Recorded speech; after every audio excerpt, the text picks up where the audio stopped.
Kids, haven't been doing a lot of stuff lately. I'm aware of that, haven't posted much, but I've not really been doing anything cool or unique. This is one thing I've been doing, which is another pour, and you've seen me do that. There are a billion different videos of epoxy pours and walnut countertops and all that stuff on there. I'm not trying to post another one of those. But let's talk about some stuff that this idiot's figured out. Having done about 3 of these now, that might help you if you're another fellow idiot out there trying to brute force his way through an epoxy pour. I can maybe tell you a few things that I've learned in my short experience. But yeah, the things I've been doing are just kind of mundane and not really cool, and there are a billion versions of those projects on the internet, and I like to just show stuff that I've never done before or I can't find a lot of videos on. But let's talk about some idiot tips on pouring epoxy. Let's get to it.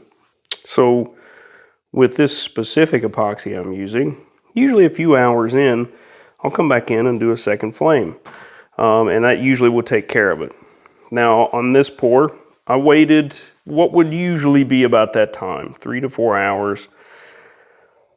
But it was too long in this instance. It's been way hotter, and it's been way hotter in the shop. So when I popped these bubbles, they didn't all settle back out. So I'm left with these little tiny divots in here. If you can see those. Yeah, so we're gonna have to do another real thin pour to fill those back in. So in the past, like I said, you wait a few hours. We're gonna not give it as much time this time around, but it's been sitting here for about 48 hours or maybe a little longer since that pour. So we're gonna scuff this up with some 220 to make sure we get good adhesion with the next pour. We're not going crazy. We're just scuffing it up here. So after you scuff that up, you gotta clean it up really good. I usually go over it with a shop vac, damp cloth, then a dry cloth. And honestly, even with the shop vac, it makes me a little nervous about extraneous particles because any and every little thing will settle on this. So when you're pouring one of these, you really want to make sure that you clean your shop good, or you give everything time to settle down, because I've gone to some pretty extreme lengths to clean this place before pouring these. And I think running my air handler and cleaning and kicking up more dust actually hurt more than it helped. Because there was one time, I believe on the most recent table, one of the pours that came in, there was a lot of little flecks of dust and stuff settled in it, even though I had cleaned like crazy. And I think it was because I had the air handler running, a lot of dust circulating in the air, and even after it stopped, it all just settled out. So I turn off, I've got the air handler off, I've got the dehumidifier off, and I'm going to try my best to not come in and out of here other than coming to flame this and scrape the edges, because the more you move around, the more dust you kick up, the more you're going to have settle in your finish. And this coat that was just on here, unfortunately, it looked great in that regard because I didn't kick up a lot of dust. I didn't really run the air handler. I didn't use a broom. I didn't do anything like that. I just very quickly went over it with a shop vac, wiped it down, and we got a really good clear coat on that second one. Other than those bubbles, it was the only issue. So, another idiot tip. Don't kick up a bunch of dust. Don't run your air handler. Try not to use a broom or run a sweeper for very long in your shop.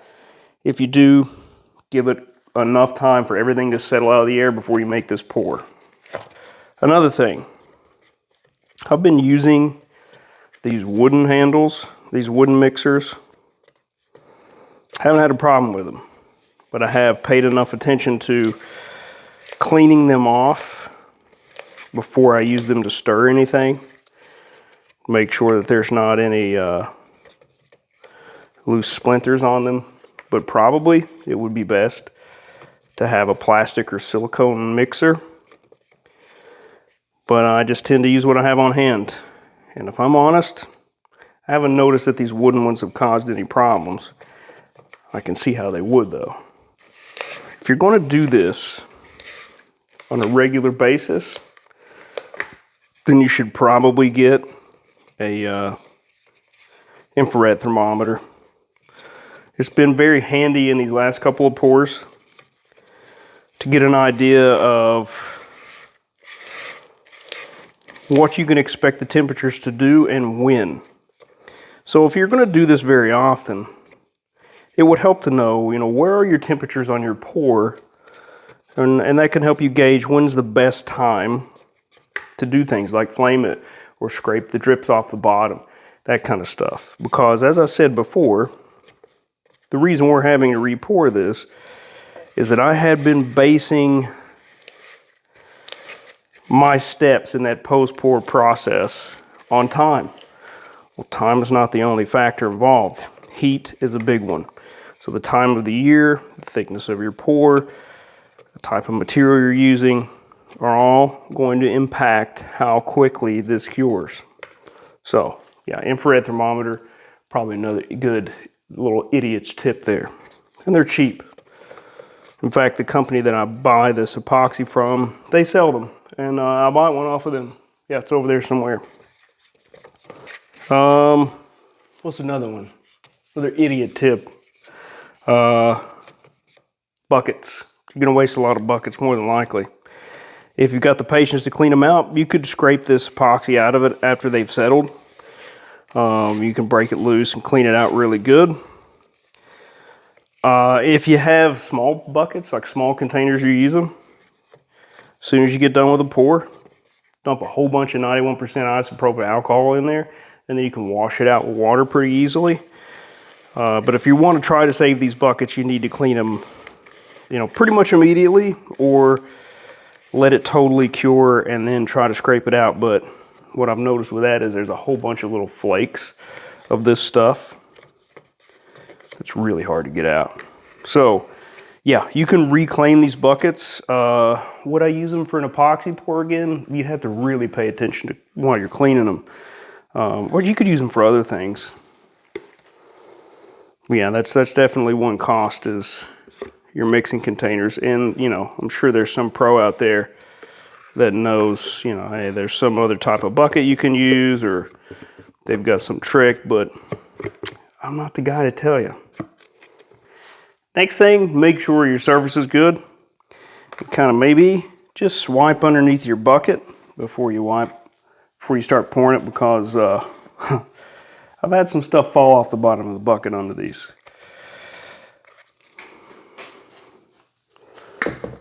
Now, I've seen a lot of guys use paint rollers. I've used foam paint rollers for this. Scrapers, squeegees, whatever. I think the foam roller is okay, but they're kind of expensive if you buy a whole lot of them. If you're doing a lot of these projects, you're not going to reuse a foam roller for this. You're basically going to throw them out. What I've been using on these,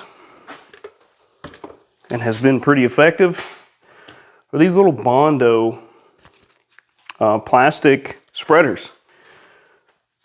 And if you wipe it off real quick after you're done, or even after it's cured, it's easy enough to chip this off and reuse these. Yeah, I mean, I don't see, in my limited experience, any vast differences in using a paint roller, a foam roller, versus these as far as the quality of your pour or the ease of use. And these things are far more reusable than a foam roller. Don't slap this over the edge or slop it over the edge just yet. Spread it out. Get your whole surface covered that you want covered. Push it up real close to the edge, but not quite over it. Once you've got everything semi-evenly spread out, you can break the edges. And then it will start to flow over your edges. But until you get it spread out, you don't want to do that because you're going to waste a lot of material. Because the whole time, if you go and break the edge right off the bat, the whole time you're working, you're going to have material pouring off of your edges. And that's not good for anybody. Because this stuff is not cheap. So this edge has already kind of started to break. But I'm going to show you what I mean by breaking this edge. Now, I intentionally roughed up this edge so it would look rough. I didn't want a perfectly square edge on this end. So we're just going to push this right up to the edge and it will start to flow. And on a fairly straight square edge, it flows in a pretty good flat sheet. And over time, you know, it'll kind of spread out. The thinner, longer curing stuff pretty well form a good flat sheet on its own, I think. But I'm going to help it along here because we've got some uneven surfaces. And we don't want these little individual strands like this because it's likely to stay that way. If you get it all meshed together, spread it out evenly into an even surface. Again, the surface tension of this stuff, it'll kind of create a good flat level or good flat contiguous layer that looks much better than just having individual runs on it. So we got those edges broke pretty good. I'm going to go around and kind of make sure that we've got these coated good because we've got some irregular surfaces over here. Make sure we're flowing evenly, no dry spots. Now there are two ways that you can get rid of these bubbles. And I feel like the one that I see the most is with the torch. And it's probably the one that I use the most. You can also use rubbing alcohol in a very, very fine mist.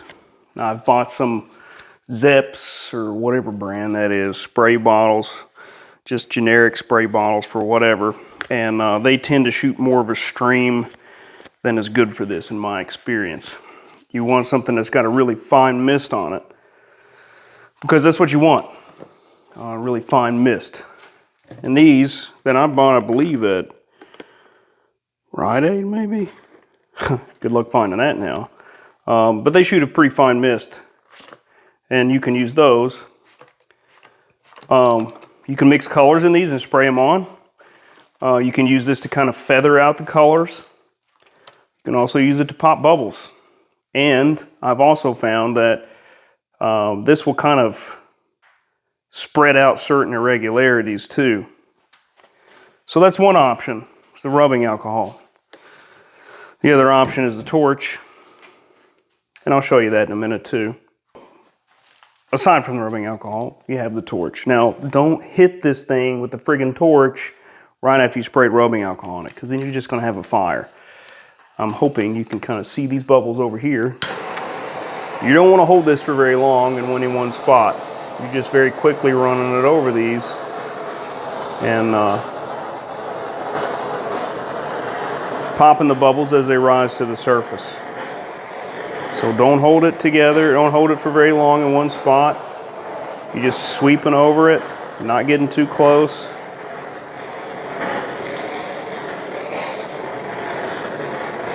And this will get rid of a lot of your bubbles. In my experience, especially on your first pour, you know, if you haven't done a thin coat on this, and then you pour a bigger pour on it, you're gonna have a lot of bubbles. Porous surface like this, a lot of air is gonna leak up through the epoxy. So, your first pours, you're gonna wanna probably do something thin. to fill in and make sure that your surface is not going to soak up too much. So that's another tip. Got a porous surface like wood, which is the most common type of surface you're going to use this on, I imagine. Do a thin coat, real thin one. Just rub it on with a brush. And then, you might have to flame it a little bit, but that will seal the wood so that when you come back and do a deeper pour on it, there are going to be far fewer bubbles coming up from the wood, because that's what happens with porous stuff. Okay, that's it for my little brief idiot tip session on pouring epoxy. Maybe it helps, maybe it doesn't. I got some other stuff that I'll probably get up before too long, but haven't really done anything cool or unique, like I said. Some electronics projects that I'll probably throw up here, I don't know, a month or two, hopefully less. We'll see. That's it, kids. Till next time.